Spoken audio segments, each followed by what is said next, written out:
Good morning students, myself Dr. Sangeeta Kumari, assistant professor department of psychology महिला college चावसा।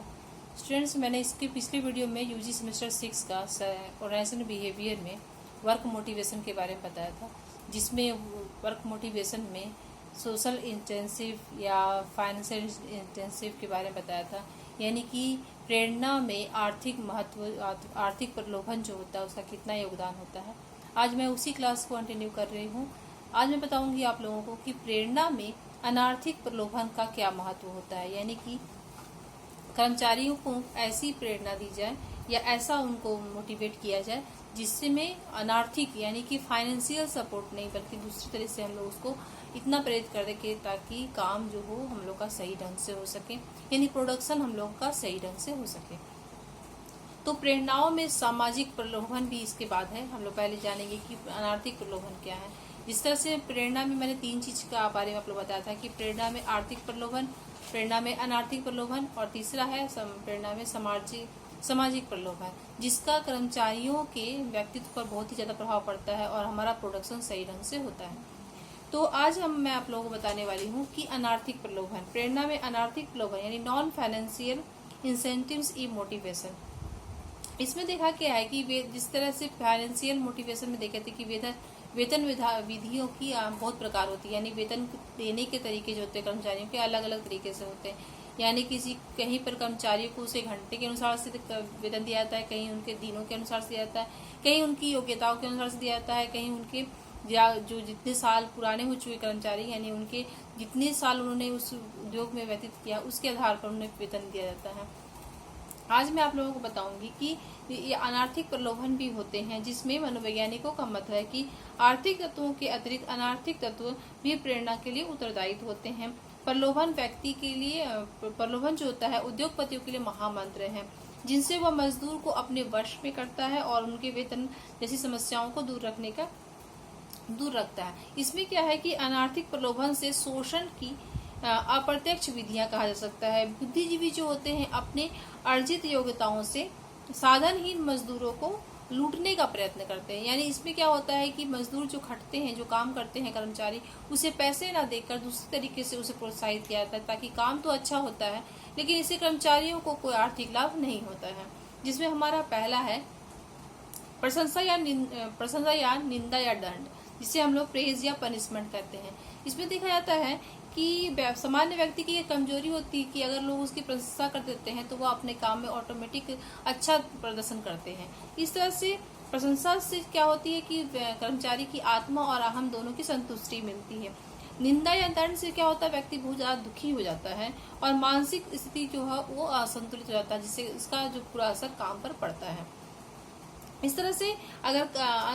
देखा जाए तो उद्योग में प्रशंसा या प्रलोभन का के द्वारा जो होता है वह उत्पादन को अच्छा किया जा सकता है या बढ़ाया जा सकता है। इसमें दिखाई जाए क्या है कि प्रशंसा करने से जो व्यक्ति काम में रुचि नहीं लेते हैं वो ऑटोमेटिक रुचि लेना शुरू कर देते हैं। लेकिन अगर निंदा या उसकी क्या बोलते हैं बुरा ये किया जाए, दंड दिया जाए, जैसे कि मान लीजिए कोई काम में उसकी थोड़ी सी त्रुटि हो गई या गलती हो गई तो थोड़ी सी ही गलती पर उसे ज्यादा दंड दिया जाए, चाहे उसकी बहुत ही ज्यादा सब लोगों के बीच में निंदा की जाए, तो इस कंडीशन में क्या होता है उसकी जो मन स्थिति होती है यानी उनकी जो मेंटल स्थिति होती है वो उस पर इफेक्ट करता है और काम जो होता है और खराब हो चला जाता है। और इसका प्रभाव ये भी देखा जाता है कि वो जिस मशीन में काम करता है उस पर भी ध्यान देना छोड़ देता है। यानी कर्मचारी का अगर दंड का दिखाया जाता है, दंड दी जाती है, निंदा किया जाता है, तो इसका बहुत ही बुरा प्रभाव उद्योग पर पड़ता है और कर्मचारी पर भी पड़ता है और मशीन वगैरह को और नुकसान पहुंचाने को सकता है। लेकिन अगर उसी जगह पे अगर उसकी प्रशंसा की जाती है तो वह जो व्यक्ति निपुण नहीं होता वह काम में अपने आप को अच्छा दिखाने के लिए, अच्छा प्रदर्शित करने के लिए वो काम में मन लगाता है और उसे अच्छे ढंग से करने की कोशिश करता है, जिससे उत्पादन जो होता है वह सही ढंग से होता है। इस तरह से बहुत सारे मनोवैज्ञानिकों ने अध्ययन किया जिसमें उन्होंने पाया कि अपने मनोवैज्ञानिक अध्ययन किया जिसमें पाया कि जो बच्चों या जो कर्मचारियों की हम प्रशंसा की गई यानी उनके बारे में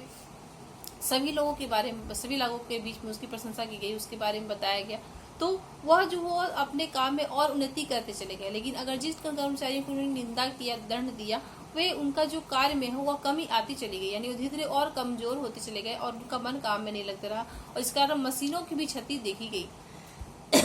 इस तरह से सेकंड हमारा है स्पर्धा यानी कंपटीशन। ऐसा देखा गया है कि अगर एक ही लेवल के कर्मचारी हैं, यानी कि अगर उनकी योग्यताएं सेम है, अगर इन दोनों में अगर कंपटीशन करा जाता है तो कार्य में दक्षता देखी जाती है। यानी कि जब एक ही मेंटल एबिलिटी की या एक ही योग्यता के जो दो कर्मचारी होते हैं, इनके बीच में अगर कंपटीशन कराया जाता है तो दोनों अपने आप को अच्छा प्रदर्शित करने के लिए प्रोडक्शन में बहुत ही अच्छा करते हैं और अपना प्रोडक्शन बहुत ही अच्छा देते हैं, यानी उत्पादन में बढ़ोतरी भी होती है और अच्छे ढंग से भी होती है। लेकिन अगर यह ऊंचे और नीचे के बीच में कंपटीशन दिया जाता है तो उसमें जेलसी की भावना आ जाती है। इस तरह से देखा जाता है कि अगर समान उम्र या समान योग्यता वालों के बीच में स्पर्धा की जाए तो यह उद्योग में बहुत ही फायदेमंद साबित होता है। और जैसे कि प्रलोभन में जैसे देखा जाता है कि अगर बोनस दिया जाए या किसी अन्य प्रकार का पारितोषिक दिया जाए, जैसे मान लीजिए कोई अगर कर्मचारी बहुत अच्छा कर रहा है तो उसे ग्रुप में एक जन को, किसी को जो अच्छा किया है उसे इनाम दिया जाए, चाहे उसे बोनस दिया जाए, तो इस कंडीशन में क्या होता है कि वो अपने आप को और अच्छा प्रदर्शित करने की कोशिश करता है और दूसरे लोग उसी चीज को पाने के लिए उसके साथ कंपटीशन करते हैं और वो भी अपने कार्य में अच्छे करने की कोशिश करते हैं। इस तरह से देखा जाए तो कर्मचारियों के बीच में स्पर्धा का भी बहुत बड़ा रोल होता है। इसके बाद हमारा तीसरा है परिणामों का ज्ञान यानी नॉलेज ऑफ रिजल्ट। कभी कभी ऐसा भी देखा गया है कि कर्मचारी जिन कार्यों को करते हैं, यदि उनको उनके कार्य के परिणामों के बारे में बता दी जाए, यानी कि वे जो कार्य कर रहे थे उसमें उत्पादन में अगर वृद्धि होती है तो कर्मचारियों को इसके बारे में जानकारी दी जाए कि नहीं, आपके कार्य से कंपनी को कितना फायदा हुआ या कर्मचारी या कितनी प्रोडक्शन बढ़ी है, तो इससे फायदा होता है। यानी कि वे अपने काम को और मन लगा के करते हैं और उसके जो प्रोडक्शन है वो बहुत अच्छा होता है और इसमें कर्मचारियों को भी फायदा होता है, उनका भी मन लगता है और कोई भी एक्सीडेंट होने की संभावना नहीं होती है। इसे लिंडसे ने अपने अध्ययन में पाया है कि अर्जित कुशलता, यानी कि अगर मान लीजिए किसी को नॉलेज ऑफ रिजल्ट दिया जाए, यानी वो जो काम किए उससे फायदा हो रहा है या दिया जाता है, तो देखा जाता है कि अर्जित कुशलता यानी एक्वायर्ड स्किल जो होता है गलतियों और अच्छाइयों को न बतलाए जाने पर नष्ट हो जाती है। यानी कि जो गुण कर्मचारी सीख रहे थे, जो गुण मतलब कंपनी में जब ज्वाइन किए तब अगर उस गुण से निपुण नहीं थे और धीरे धीरे करते करते वो उसमें दक्षता हासिल कर लेते हैं, तो धीरे धीरे अगर उसके कार्य के यानी उन्होंने जो शुरुआत में उन्होंने ज्वाइन की थी और उसे जो गुण था और धीरे धीरे जो अपने स्किल में उन्होंने बढ़ोतरी की, इसके बारे में जब तक उनके सहकर्मी या उससे ऊंचे पोस्ट वाले उसके अप्रिशिएट नहीं करते हैं तो वह जो दक्षता है धीरे धीरे नष्ट होने लग जाती है। यानी कि अगर कोई व्यक्ति किसी काम को अच्छा कर रहा है, धीरे धीरे करते करते वह उसमें निपुण हो रहा है, तो अगर उसको कोई उसकी प्रशंसा करता है तो वह उसमें और ही सफलता हासिल करता है और काम और अच्छे ढंग से करने की कोशिश करता है। लेकिन अगर उसे इस तरह की कोई प्रशंसा या कोई अप्रिशिएट नहीं करता है तो वह फिर जिस ढंग से काम कर रहा था वह उसी में करते चलाता है, यानी उसमें वो निपुण होने की कोशिश नहीं करता है। इससे क्या होता है, उद्योगों को उतनी लाभ नहीं होती है। इसके बाद हमारा फोर्थ है उन्नति का अनुभव यानी कि एक्सपीरियंस ऑफ प्रोग्रेस। देखा गया है कि अगर जैसे कि किसी भी कर्मचारी को कार्य को प्रेरित करने के लिए सबसे अच्छा उपाय यही है कि औद्योगिक उन्नति की सूचना दी जाए, यानी कि अगर उद्योग जिस लेवल पर आगे बढ़ रहा है और उन्नति कर रहा है तो इसकी सूचना उद्योगों को उसके कर्मचारियों को देनी चाहिए। या जैसे कि अगर हर साल में एक बार कम से कम कर्मचारियों की एक सभा मतलब ऑर्गेनाइज करनी चाहिए ताकि कर्मचारियों को बताया जाए कि उन्होंने जितना जो साल भर काम किया उससे उद्योग को कितना फायदा हुआ और उसने उद्योग को आज कहाँ पहुंचा दिया। यानी इसमें इस कंपनी का इतना जो लाभ हुआ है इसमें कर्मचारियों का बहुत बड़ा योगदान है, यानी उनके आर्थिक मेहनत या लगन के कारण ही आज कंपनी यहाँ तक पहुंचा। तो इससे क्या होती है, कर्मचारियों का मनोबल बढ़ता है और वे काम में और अच्छा करने की कोशिश करते हैं। यह भी देखा गया है कि इसके कारण वे अपने काम को परिश्रम और लगन के साथ करते हैं और अपने उत्साह में बिना किसी का स्थिति को होते हुए, जैसे मान लीजिए कि अपनी स्थिति उसकी खराब भी रहती है अगर पर्सनल स्थिति, लेकिन फिर भी वो उसे हटाते हुए वह उस अप्रेजल यानी अपनी खुशी को दिखाते हैं और अपने काम को और अच्छे से करने की कोशिश करते हैं। क्योंकि उससे जो लोगों के बीच में जो उन्होंने उनके अगर बॉस होते हैं या कोई ऐसे ऊंचे कर्मचारी होते हैं या उनके सहकर्मी होते हैं, उन्हें यह बताते हैं कि आपके कारण ही यह जो कम से कम जो काम है वो बहुत अच्छे ढंग से हुआ और आज हमारा उद्योग कितना अच्छा चल रहा है, तो इससे उन लोग और से कर्मचारियों को भी प्रोत्साहन मिलता है। यानी कि यहाँ पर देखा जाए कि अगर उन्नति का अनुभव यानी जो जैसे से उन्नति कर रहा है कंपनी उसका हर की जानकारी अगर कर्मचारी को दी जाती है तो इससे भी कर्मचारियों का मनोबल बढ़ता है और वो और अच्छे से और अच्छा करने की कोशिश करने लगते हैं। इस तरह से देखा जाए तो बहुत से मनोवैज्ञानिकों ने अध्ययन किया है तो और पाया है कि यदि व्यक्तिगत रूप से कर्मचारियों को प्रेरित करना है तो निरीक्षक को कर्मचारियों के कार्यों का निरीक्षण करना चाहिए। यानी कि अगर पर्सनल एक कर्मचारी को अगर हम लोगों को ठीक करना है तो निरीक्षक या जो उसके जो हेड होते हैं उनको या जिम्मेदारी दी जाती है या उनका ये फर्ज होता है कि वो हर कर्मचारी की योग्यताओं को देखे और उनके कार्यों को देखे ताकि वो किस ढंग से कार्य करें। अगर अच्छे करते हैं तो उनका ये फर्ज बनता है कि उन्हें वो अप्रिसिएट करें। इससे क्या होती है, उसकी कमियां दूर होने लगती है और वो अपने आप को अच्छे से अच्छे करने की कोशिश करते हैं। फिर देखा जाता है कि एक दिन ऐसा आता है कि वह अपने कंपनी के लिए बहुत ही बड़ा योगदान देते हैं।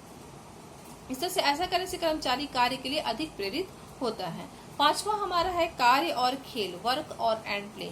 उद्योग में क्या देखा गया है कि उद्योग में कार्य की परिस्थिति वैसी होनी चाहिए जैसे कि खेल की परिस्थिति में होता है। यानी खेल की परिस्थिति में क्या होता है, मानसिक तनाव नहीं होता है। वह बच्चा खेलता है तो वो अपने आप को पूरी तरह से प्रसन्न महसूस करता है। इस तरह की स्थिति अगर किसी भी कंपनी में दी जाए तो कर्मचारियों का मन काम करने में लगेगा, उत्साह के साथ वे लोग काम करेंगे और प्रोडक्शन लेवल बहुत ही अच्छा ढंग से होगा। इसलिए काम करने की परिस्थिति में भी प्रसन्नता का अनुभव हो तो कार्य उत्पादन जो होता है वो अधिक हो जाता है। यदि काम करने की परिस्थितियां ऐसी हो जिसमें व्यक्ति अपनी शक्ति को प्राकृतिक रूप से कम कर सके तो उत्पादन की मात्रा जो होती है वह बढ़ जाती है, जब व्यक्ति के स्वास्थ्य पर इसका खराब प्रभाव नहीं पड़ता है। अतः देखा गया है कि अगर उसके काम को आकर्षक ढंग से जोड़ दिया जाए, इनके काम के करने के ढंग को एक आकर्षक तरीके से करवाया जाए जिससे उसे करने में मन लगता हो, तो इस कंडीशन में जो काम का जो प्रोडक्शन है जो बहुत ही अच्छा होता है और इससे उद्योगों को भी लाभ मिलता है। तो ये तो हुए हमारे